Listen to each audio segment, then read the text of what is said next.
Hello students, welcome back to our online classes at Shri Ram Integrated B.Ed College 17 RB Rai Singh Nagar.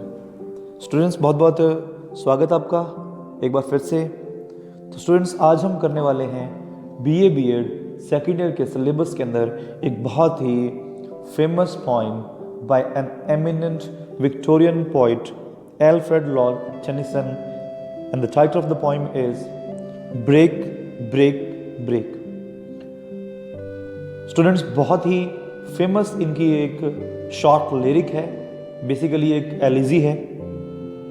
Okay, title आप देख रहे हैं break break break, और इसको compose करने वाले जो पोइट है great Victorian poet Alfred Tennyson.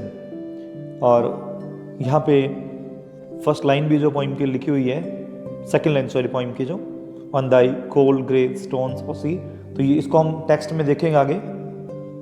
तो स्टूडेंट्स एक इंफॉर्मेशन देखिए आपके लिए कि जो टेनिसन का बायोग्राफिकल इंट्रोडक्शन है उस पर मैं एक वीडियो बना चुका हूँ, जो कि आपको BA सेकेंड ईयर वाले जो स्टूडेंट्स उनके ग्रुप से आपको मिल जाएगी, या आप डायरेक्टली विजिट कर सकते हैं दीप अमन चैनल जो कि यूट्यूब पर हमारे कॉलेज का बना हुआ है। तो वहाँ से आप टेनिसन का जो बायोग्राफिकल इंट्रोडक्शन है उसको आप वहाँ से स्टूडेंट्स नोट डाउन कर सकते हैं, वो वीडियो वहाँ पे जाके आप देख सकते हैं।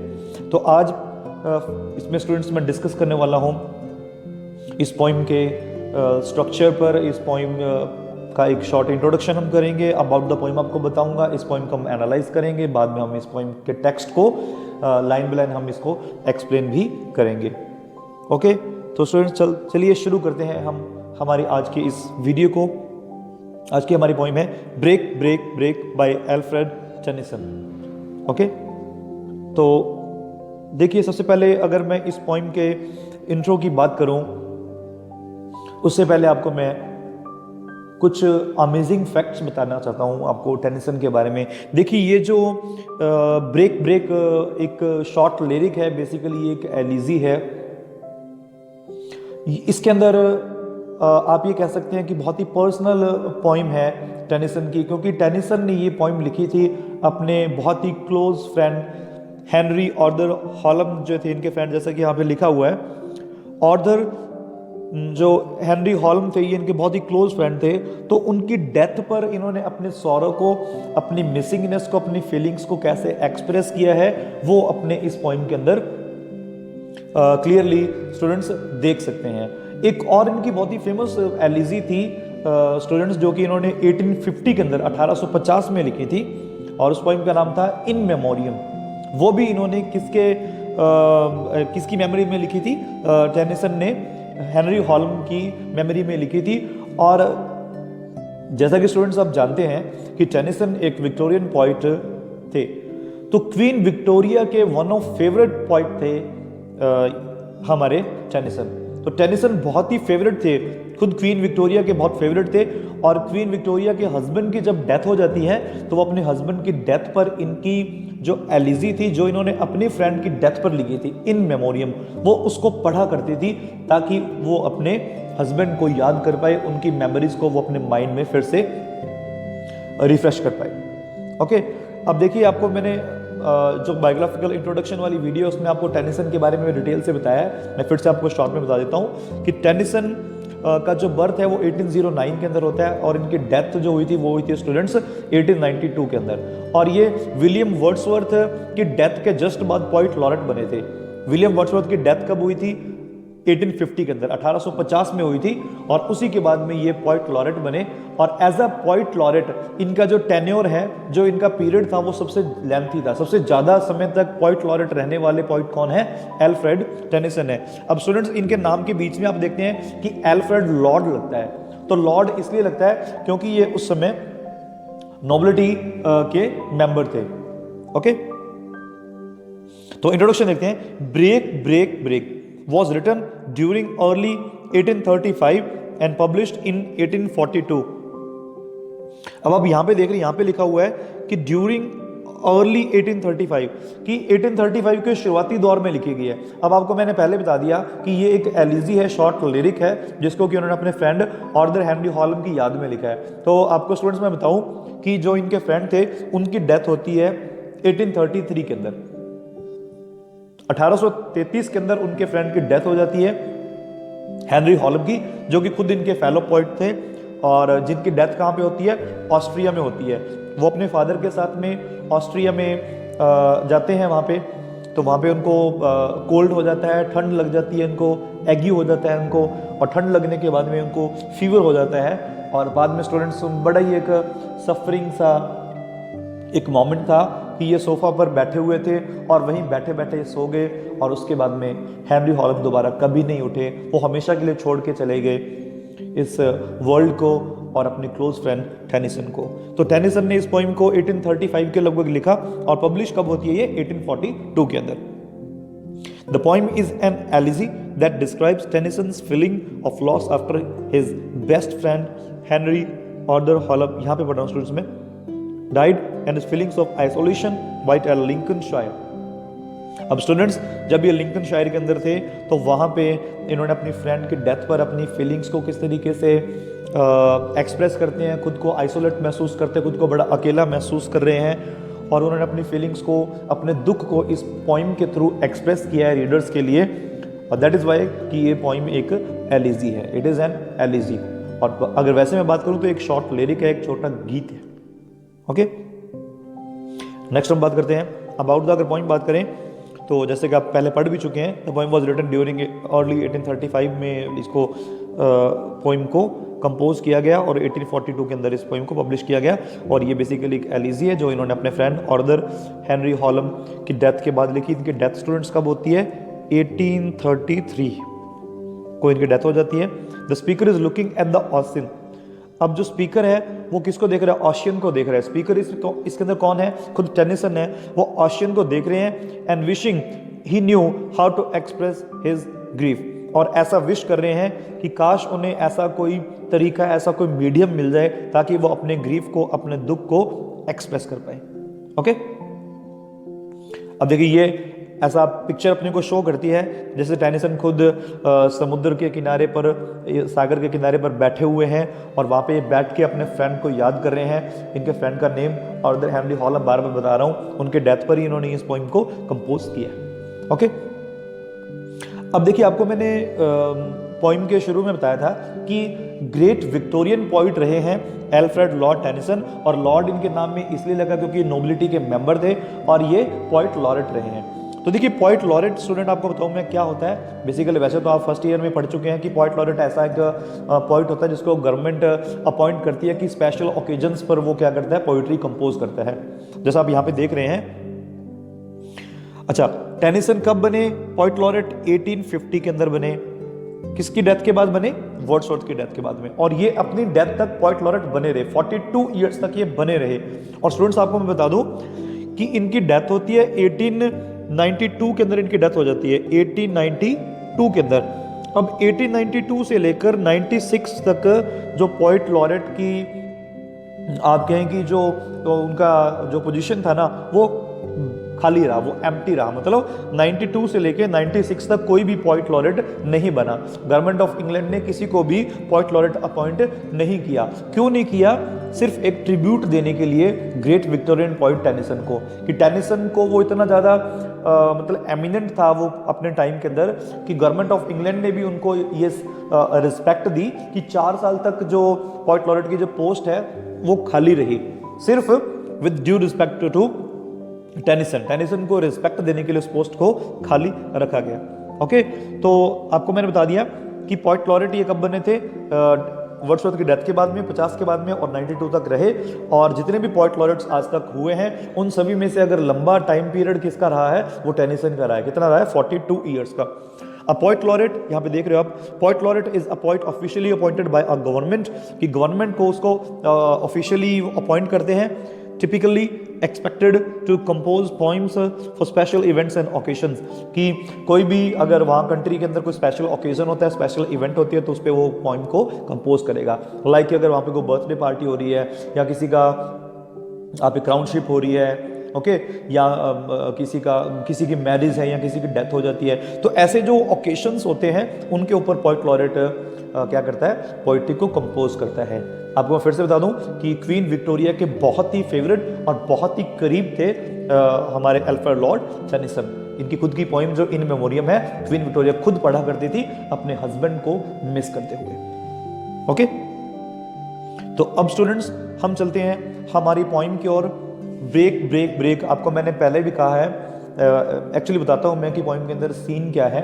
आप इमेजिन कीजिए कि टेनिसन ओशियन पर बैठे हुए हैं, टेनिसन समुद्र के किनारे बैठे हुए हैं और वो समुद्र को देख रहे हैं। और समुद्र के अंदर वो क्या देखते हैं कि एक फिशरमैन का एक लड़का है और वो वहां पे बड़ा खुशी से खेल रहा है और अपनी जो सिस्टर के साथ में वो अपनी खुशी को एक्सप्रेस कर रहा है। फिर थोड़ी दूर पर ये देखते हैं कि एक सेलर का लैड है, उसका बेटा है, वो अपनी बोट के अंदर, अपनी नाव के अंदर जा रहा है और अपनी खुशी को वो गाकर एक्सप्रेस कर रहा है। तो तभी जो टेनिसन है, इनको भी लगता है कि देखो कितना आसान है इनके लिए कि अपनी खुशी को कैसे व्यक्त कर रहे हैं, इनके पास में कितने अच्छे मीडियम है, लेकिन मेरे पास वो शब्द नहीं है, मेरी टोंग है, जो मेरी जुबान है, वो उन शब्दों को अटर नहीं कर रही है, बोल नहीं रही है कि मैं अपने दुख को कैसे एक्सप्रेस करूं। तो फिर ये बीच पर बैठे हुए, समुद्र के किनारे पर बैठे हुए किस तरीके से अपनी फीलिंग्स को शेयर करते हैं, तो उसी को हम पढ़ने वाले हैं स्टूडेंट्स हमारी आज की इस पॉइंट के अंदर। ओके, तो स्टूडेंट्स ज़्यादा टाइम वेस्ट नहीं करेंगे, शुरू करते हैं हम stanza wise and line by line explanation of this point. बहुत ही छोटी सी पॉइंट है, स्मॉल पॉइंट, 4 स्टैंजा है, हर स्टैंजा के अंदर 4 लाइन्स हैं। बेसिकली एक लिरिक है, गीत है, और इसकी फॉर्म जो लिटरेरी फॉर्म है वो क्या है, it is an elegy. Elegy क्या होता है, शोक गीत होता है जो किसी की डेथ पर लिखा जाता है, या जब कोई चीज़ हमसे खो जाती है, दूर चली जाती है, तो हम अपने दुख को, अपने सौरव को हम एक्सप्रेस करने के लिए एलिजी कंपोज की जाती है। ओके, तो चलिए स्टूडेंट्स शुरू करते हैं इसका स्टैंजा नंबर 1। जैसे कि आप यहाँ पे देख रहे हैं, सबसे पहले तो आप ये पिक्चर देखिए, इस पिक्चर में दिखाया है कि किस तरीके से जो टेनिसन है वो जब समुद्र के किनारे बैठे होते हैं तो कुछ इस तरीके से वो लहरों को कहते हैं कि आके टकराओ। देखिए यहाँ पे लिखा हो फर्स्ट लाइन के अंदर, ब्रेक ब्रेक ब्रेक, तोड़ो तोड़ो तोड़ो। ब्रेक का मीन यहाँ पे तोड़ना है, किसको कह रहे हैं वो, यहाँ पे देखिए ओ सी, यहाँ पे वो समुद्र को एड्रेस कर रहे हैं, उसको बुलाकर, उसको पुकार कर कह रहे हैं, अरे समुद्र की लहरों तोड़ो तोड़ो तोड़ो, on thy cold grey stones. कह रहा है कि तोड़ो, किसको तोड़ो, कि जो तुम्हारे किनारे पर ये जो कोल्ड ठंडे ग्रे स्टोन्स, स्टूडेंट्स आपने देखा होगा ना, उनको वैसे बेसिकली शिंगल्स बोलते हैं। क्या बोलते हैं, शिंगल्स, कि जहाँ पे पानी आके टकराता है ना तो किनारे पर बहुत सारे छोटे छोटे गोल पत्थर पड़े रहते हैं, तो उनको शिंगल्स कहते हैं। तो कह रहा है कि जो तुम्हारे किनारे पर वो जो ग्रे स्टोन्स पड़े हैं ना, कोल्ड ठंडे पड़े हैं, तुम आओ उनसे टकराओ और तुम उनको तोड़ दो। ये किसको कह रहा है, समुद्र की वेव्स को कह रहा है कि तुम आओ और उन स्टोन्स को तोड़ दो। क्योंकि पॉइंट कहता है कि मेरे पास में शब्द नहीं है मेरे दुख को एक्सप्रेस करने के लिए, मेरे सौरव को एक्सप्रेस करने के लिए मेरे पास वर्ड्स नहीं है, तो इसलिए वो लहरों को कहता है कि तुम आओ, टकराओ और इनको तोड़ दो। And I would that my tongue could utter, काश ऐसा होता कि मेरी जुबान उन शब्दों को बोल पाती। अटर का मीन क्या होता है, बोलना। The thoughts that arise in me, कि जो थॉट्स मेरे अंदर अराइज, मेरे अंदर उठ रही हैं, जो दुख मेरे अंदर भरा हुआ है, जो सॉरोफुल फीलिंग्स मेरे अंदर हैं, जो मिसिंगनेस है मेरे फ्रेंड की मेरे अंदर, काश मेरी जुबान उस दुख को बोल पाती। तो इसलिए वो कहता है समुद्र की लहरों को कि आओ टकराओ और किनारे पर पड़े पत्थरों को तोड़ दो, उनको ब्रेक कर दो तुम। क्योंकि कहता है कि जब वेव आती है तो वेव के पास में भी एक मीडियम है कि वो अपने एंगर को, अपने गुस्से को कैसे एक्सप्रेस करती है, किनारे पे पड़े हुए पत्थरों को तोड़कर। तो पॉइंट कहता है कि मेरे पास ही शब्द नहीं है, वो वेव है, वो लहर भी आके अपने गुस्से को एक्सप्रेस करती है जब वो पत्थरों को तोड़ती है, लेकिन मेरे पास ऐसे शब्द नहीं है, मेरी जुबान उन शब्दों को बोल नहीं पा रही है ताकि मैं अपने दुख को, अपने सौरव को एक्सप्रेस करूं। चलते हैं इसके सेकंड स्टैंजा की ओर। अब यहां पे देखिए टेनिसन, आपको ये लगेगा कि शायद वो इन बच्चों से जो सिस्टर और बॉय खेल रहे हैं या जो सेलर्स लैड है, शायद उनसे जेलसी फील कर रहा है। पढ़ते हैं, देखिए कैसे। यहां पे लिखा है, O well for the fisherman's boy, कहता है कि उस फिशरमैन, वो जो मछुआरे का बेटा है, उसके लिए कितना अच्छा है। That he shouts with his sister at play. कहता है किस प्रकार से वो अपनी बहन के साथ में खेल रहा है और वो अपनी खुशी को, अपनी हैप्पीनेस को शाउट करके, चिल्ला चिल्ला के बता रहा है। अब यहाँ पे देखिए मैंने आपके लिए ये दिखाया किस प्रकार से कि एक फिशरमैन का जो लड़का है इस तरीके से, और ये उसकी सिस्टर है, वो दोनों किस तरीके से पानी में खेल रहे हैं और मतलब फिश हंट कर रहे हैं, मछलियों को पकड़ रहे हैं, और किस तरीके से जो लड़का है वो अपनी खुशी को, अपनी हैप्पीनेस को चिल्ला चिल्ला कर अपनी सिस्टर को बता रहा है। मीन उसके पास भी एक मीडियम है कि वो अपनी फीलिंग्स को एक्सप्रेस कर सकता है। फिर नेक्स्ट उसने जो कहा है अपने को, ओ वेल फॉर द सेलर। अब देखिए सेलर का मीन क्या होता है, नाविक होता है, जिसको अपने मैरिनर भी कहते हैं ना। कहता कि कितना अच्छा है उस नाविक के बेटे को। देखो यहाँ पे देखिए आपके लिए मैंने एक पिक्चर इंसर्ट की है, खाली आपको समझाने के लिए, ओके, और थोड़ा वीडियो को इंटरेस्टिंग बनाने के लिए। तो कहता कि जो सेलर्स लैड है, जो नाविक का बेटा है, that he sings in his boat on the bay. कह रहा है कि बे का मीन यहाँ पे वैसे बेसिकली बे का मीन क्या होता है, खाड़ी या खाड़ी होता है वैसे तो, ठीक है। तो कह रहा है कि जो नाविक का बेटा है वो अपनी बोट में जा रहा है, कहाँ पे जा रहा है, बे की ओर जा रहा है, वो किनारे की ओर जा रहा है अपनी बोट को लेकर, और वो अपनी खुशी को कैसे एक्सप्रेस कर रहा है, in what way he expresses his happiness, वो गा के अपनी हैप्पीनेस को एक्सप्रेस कर रहा है। ओके, मतलब अपनी खुशी को एक्सप्रेस करने के लिए उसके पास क्या मीडियम है कि वो गाना गा रहा है। और फिशरमैन के लड़के के पास क्या है कि वो चिल्लाकर अपनी बहन को बता रहा है। तो ऐसा लगता है कि टेनिसन इनसे जेलसी फील कर रहे हैं दोनों से, कि ये तो कितने खुश हैं, इनके पास में फीलिंग्स को शेयर करने के लिए मीडियम है। काश मेरे पास भी ऐसा मीडियम होता कि मैं अपने दुख को एक्सप्रेस कर पाता। ओके, कहता है कि मेरे पास ऐसा मीडियम होता कि मैं अपने फ्रेंड की डेथ को, उस लॉस को, उस मिसिंगनेस को, द फीलिंग ऑफ आइसोलेशन को मैं बता पाता, मेरी जुबान उन शब्दों को बोल पाती, ताकि मैं रीडर को अपना दुख बता पाता। काश ऐसा होता, लेकिन मेरे पास वो शब्द नहीं है, मेरी जुबान उन शब्दों को अटर नहीं कर रही है, बोल नहीं रही है। और हम ऐसा गैस करते हैं कि वो उनसे जेलसी फील कर रहा है, कि वो कितने खुश हैं। चलते हैं इसके थर्ड स्टैंजा की ओर। And the stately ships go on. Stately का मीन बहुत बड़े, ओके, बड़े बड़े जहाज। यहां पे देखिए आप इस तरीके से देख सकते हैं। कहता है कि जो बड़े बड़े जहाज हैं, the stately ships go on, वो चलते रहते हैं, वो जा रहे हैं। कहां जा रहे हैं? To their haven under the hill. अब देखिए हेवन का मीन यहाँ पे क्या है कि उनका जो पोर्ट है, क्या है उनका पोर्ट। पोर्ट का मीन यहाँ पे स्टूडेंट्स क्या है? जो उनका जो किनारा है, उनका जो बंदरगाह है, हार्बर है उनका। कहता है कि वो अंडर द हिल, पहाड़ी के नीचे जो उनका पोर्ट है, जो उनका बंदरगाह बना हुआ है, वो वहां पर जा रहे हैं बड़े बड़े जहाज।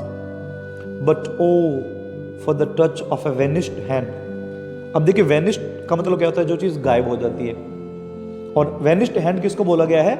ऑर्थर हेनरी हॉलम जो उसके फ्रेंड थे, वो उसके हाथ को कह रहा है। ये उनके फ्रेंड का यहाँ पे पिक्चर है, देखिए ऑर्थर हेनरी हॉलम का ये पिक्चर है। तो कह रहा है but O for the touch of vanished hands, कि लेकिन नहीं, मुझे वो हाथ जो गायब हो चुका है, उसका टच, उसका स्पर्श दोबारा नहीं मिलेगा। क्यों नहीं मिलेगा? क्योंकि वो हमेशा के लिए उसको छोड़ के जा चुका है। And the sound of a voice that is still, और कह रहा है कि मैं उस आवाज को दोबारा कभी नहीं सुन पाऊंगा, क्योंकि वो आवाज क्या हो चुकी है? दैट इज स्टिल, वो हमेशा के लिए शांत हो चुकी है, क्योंकि हेनरी हॉलम्स को छोड़ के जा चुके हैं। कहता काश मैं उसके हाथ के स्पर्श को दोबारा महसूस कर पाता, मैं उसकी आवाज को दोबारा सुन पाता, लेकिन ऐसा पॉसिबल नहीं है। जहाज चलते रहते हैं, अपनी मंजिल की ओर जाते हैं, लेकिन मेरा फ्रेंड मुझे हमेशा के लिए छोड़ के जा चुका है, उसकी आवाज को मैं दोबारा कभी सुन नहीं पाऊंगा। कितनी सैड टोन में लिखा है। ऐसा लग रहा है, आप इमेजिन करो स्टूडेंट्स कि टेनिसन बैठे हुए हैं और वो इन फीलिंग्स को एक्सप्रेस कर रहे हैं। ओके, तो कितनी डीप इमेजरी यूज की है। आप खुद अपनी आंखों को बंद करें और इस पोइम को रिसाइट करें। देखिए आप खुद एक बीच पर पहुंच जाएंगे और आप टेनिसन के जैसा दुख महसूस कर पाएंगे। ओके, चलते हैं इस पोइम के लास्ट स्टैंजा की ओर। ब्रेक ब्रेक ब्रेक, वो फिर से रिपीट करता है उसी लाइन को।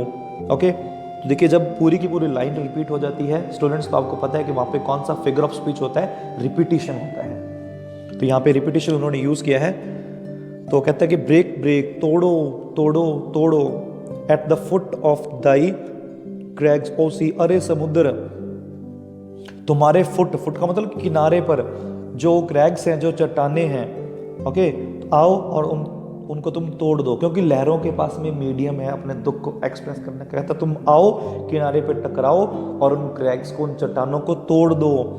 But the tender grace of a day that is dead, लेकिन वो एक टेंडर डे की ग्रेस, वो किस दिन की बात कर रहा है? वो उन दिनों की बात कर रहा है जब उसका फ्रेंड उसके साथ में था।